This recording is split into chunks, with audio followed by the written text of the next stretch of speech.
Hello everyone! Today they released a new free short story on the WoW website called Hellscream. I'll place a link in the description if you want to read it for yourself, and in this video I'd like to cover the global story and go into a couple of interesting details. As always, be warned, this will cover Warlords of Draenor, so spoilers ahead. The story begins pretty much where war crimes ended. Garrosh and Kairos, they're together on Draenor, but it's not the same Draenor as Garrosh knew, it's an alternative reality. They're trying to decide the best course of action to infiltrate the Warsong clan and create an uncorrupted horde. Not just one, an infinite number of armies, across an infinite number of worlds. I would be infinite! We finally get a glimpse into Kairos' motivation, since apparently creating this uncorrupted horde is needed for some kind of goal. He even talks about creating more than just one horde, as many as it takes, infinite amounts if need be. The first step to Kairos and the infinite dragonflight are clearly showing. It's not outright stated, but I think we can fill in the blanks about what Kairos is trying to do. Rephion during Mr. Pandaria, he was worried about Azeroth not being able to stand against the Legion, so they needed more recruits. Together with Kairos on the Timeless Isle, they came up with a plan to create a defense force, in this case one of or several uncorrupted hordes under their command. It's not a crazy plan when you think about it. Back in the day the Horde nearly took over all of Azeroth. Imagine what they could do when aimed at the Legion with one single mind, uncorrupted. Just imagine the possibilities. What if it were possible to shape and mold time as you would a ball of clay? What possibilities await? What new worlds could we create? This is just one possible theory. Another could be that they wanted this uncorrupted horde to invade Azeroth to sharpen the Horde and Alliance to make them even stronger against the Legion. Another could be just for Kairos himself, that he wants his powers back and he thinks that somehow creating new realities will bring them their power back. There are multiple explanations you can give. This is just one of them. Garrosh, however, he has other plans in mind. His future for his horde is not under the control of some sort of bronze dragon, so he picks up a shard from the Vision of Time, the same device Kairos used to get them to Draenor, and he murders Kairos with it. We already found Kairos' body in Nagrand on the beta, but no explanation as to how he got there. Datamine information even suggests that for the legendary questline, we'll be fighting Kairos' spirits, so I really hope that during that event we'll get to learn more about his motives, we'll get a little bit more details about that, maybe even some voice acting. I can't wait to see the legendary questline. It is the final resting place of Kairos Dormu. Good night, my time-lost prince. Now with his partner in crime defeated, Garrosh has the near impossible task of convincing his father and the Warsong clan of their future. He jumps into a pit where the Warsong clan has their Mak-Rogan. At first I thought that this was actually a typo of the word Mak-Kora, but Mak-Kora is a duel to the death, whereas Mak-Rogan is how the Warsong prove their worth. It's not necessarily a duel to the death, it's more a duel of will, although sometimes accidents do happen. Garrosh all chained up with the chains given to him by the Shadow Pen. They were first taken off of him and then Kairos placed them back again. So he's all chained up, he jumps out there and he's a pure outsider to the Warsong clan. He tries to convince Gromash to listen to him without telling who he actually is, and he says, "Gromash Hellscream, I have traveled far and have sacrificed much to stand in front of you. I am here to defy what fate has dictated for you and all orcs. Slavery, the loss of our souls and everything that makes us great," the stranger said with finality. At first Gromash laughs at Garrosh's face and he declares him to be a lunatic. He tells the 4 guards in the pit to let Garrosh go, but Garrosh has to convince Grum. He explains to the chieftain that the path to the Warsong slavery will not come from war or defeat. Your fate will be accepted freely and gladly, he said, raising his voice, and it will be you, Gromash Hellscream, who will insist on being first to tie yourself to the orcs' new masters. The rest will follow. We will never recover. Now Garrosh has insulted Grum's honor and Warsong mercy only goes so far. The 4 guards are told to duel Garrosh and he actually manages to win, chains and all. This gives him the chance to talk Gromash one-on-one and he explains more about his motivations. He shows him the shard taken from Kairos and he guesses that the elements at the Stones of Prophecy, the same place where Thrall told him the full truth about his father, will be able to show Gromash his future. They travel to the location together, and on the way Garrosh explains more about his plans of conquest. Bringing together the clans, it won't be easy, but the spoils of war will convince them. The Black Rocks, they will probably want Ironforge, the Shattered Hand clan will want Sen'jin Village, and Garrosh is more than willing to help them claim it. Once they reach the stones, the Elder Zanak already knows that they're coming. The elements, they've been rising up, since they can feel that Garrosh does not belong on their planet, and the Elder, he treats Gromash with respect, but he gives Garrosh nothing but venom. He goes as far as to deny Garrosh access to the stones, but Garrosh, he's okay with this, as long as Gromash is allowed entry. Inside the stones, Gromash says, "The stranger believes the fate of this world rests upon my choices," Gromash said, lifting the glass.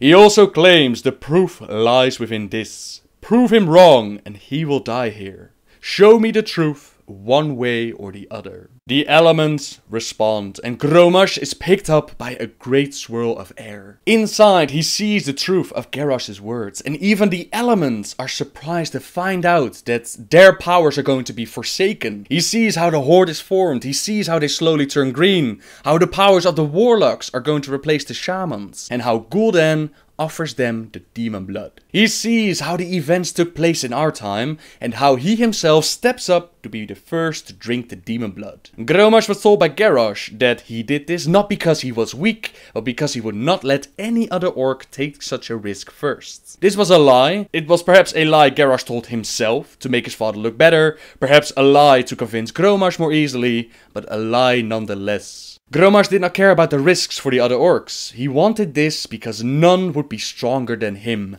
Not for a moment, he would never be weak. The visions continued as Gromash saw his future unfold, but in the meantime the Elder, he saw the same visions as Gromash since he was tied to the elements. He was terrified to see their future, and at first Garrosh was being very kind to the old orc. But then the orc realized what their future could become. Peace. They might see peace. The visions did not stop with just the bad part of the Horde. They continued showing Thrall and the new Horde he tried to build. Hellscream can bear it. He can overcome it. The corruption will not be the end. Tears streamed down Zanak's face. His voice was laced with joy and hope. One world in ruins, but the other stronger than ever. Hellscream's sacrifice saves us all. You've seen it. Garrosh has seen the future before. Yes, the Horde and the orcs, they were corrupted, their planet was in ruin, but because of these actions, a new Horde was born under Thrall's leadership. Gromash would go to sacrifice himself to stop Manoroth, but as a result, Azeroth itself would be stronger and able to stand against the threats of the world. The Caverns of Time, the Bronze and the Infinite Dragonflight, if anything, they've shown us that events, no matter how dark they might seem, they ripple on and they happen for a reason. This reason is no matter to Garrosh, and he disagrees with the future. Thrall's vision of the Horde, the one trying to aim at peace with the Alliance, is the precise thing that Garrosh turned his back on when he became warchief of that Horde, and he does not want that future to happen. He wants his Horde to become conquerors and take Azeroth, so he places his hand over the old orc's mouth and nose, and he slowly suffocates the life out of him. Now Zanak won't be able to influence Gromash. Garrosh then quickly makes his way to his father,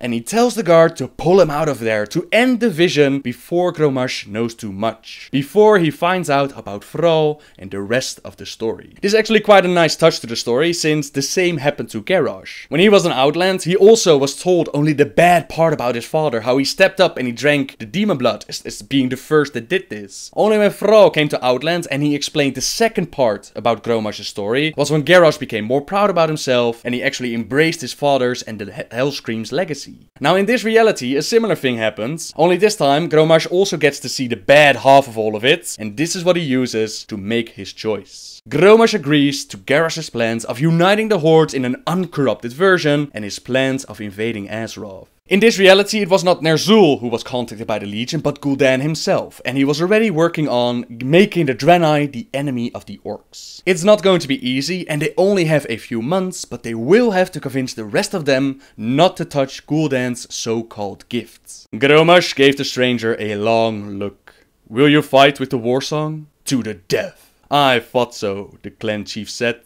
"You indeed have the heart of a war song. Stay by my side, we have a long road ahead of us." The stranger's eyes gleamed. "I will enjoy every step," he said.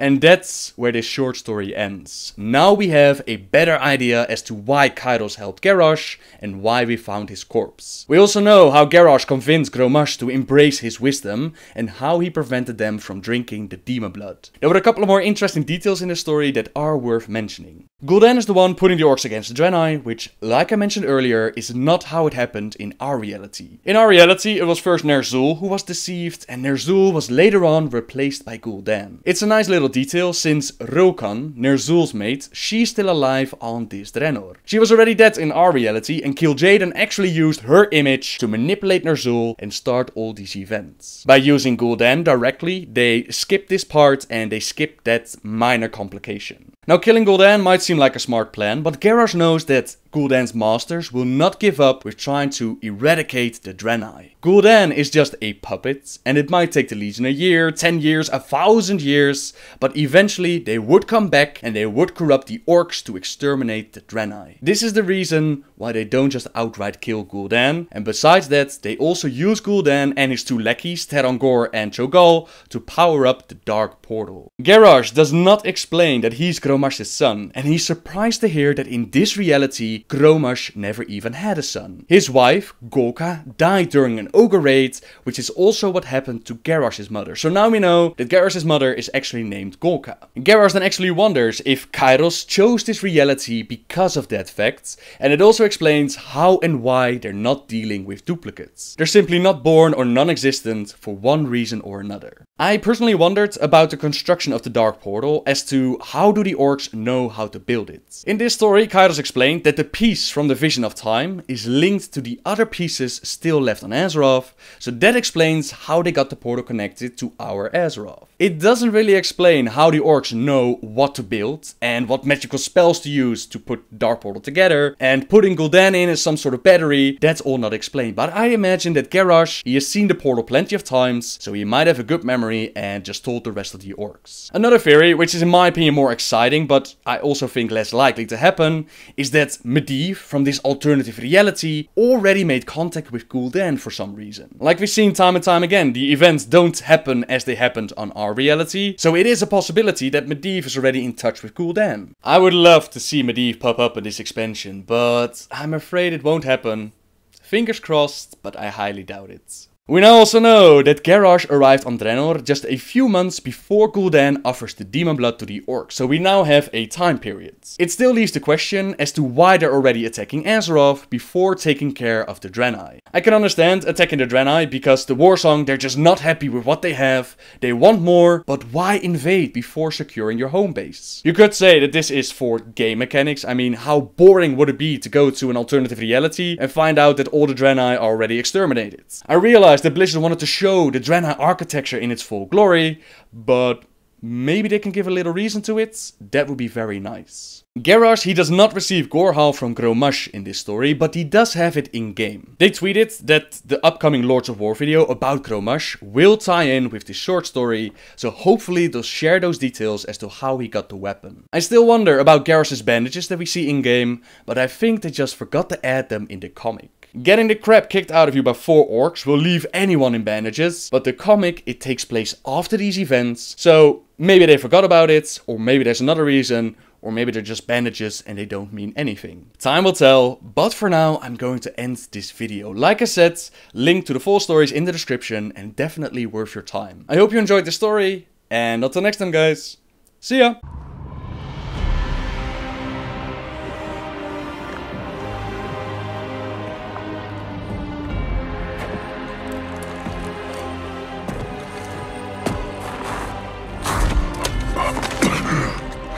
This was not our destiny. Times change.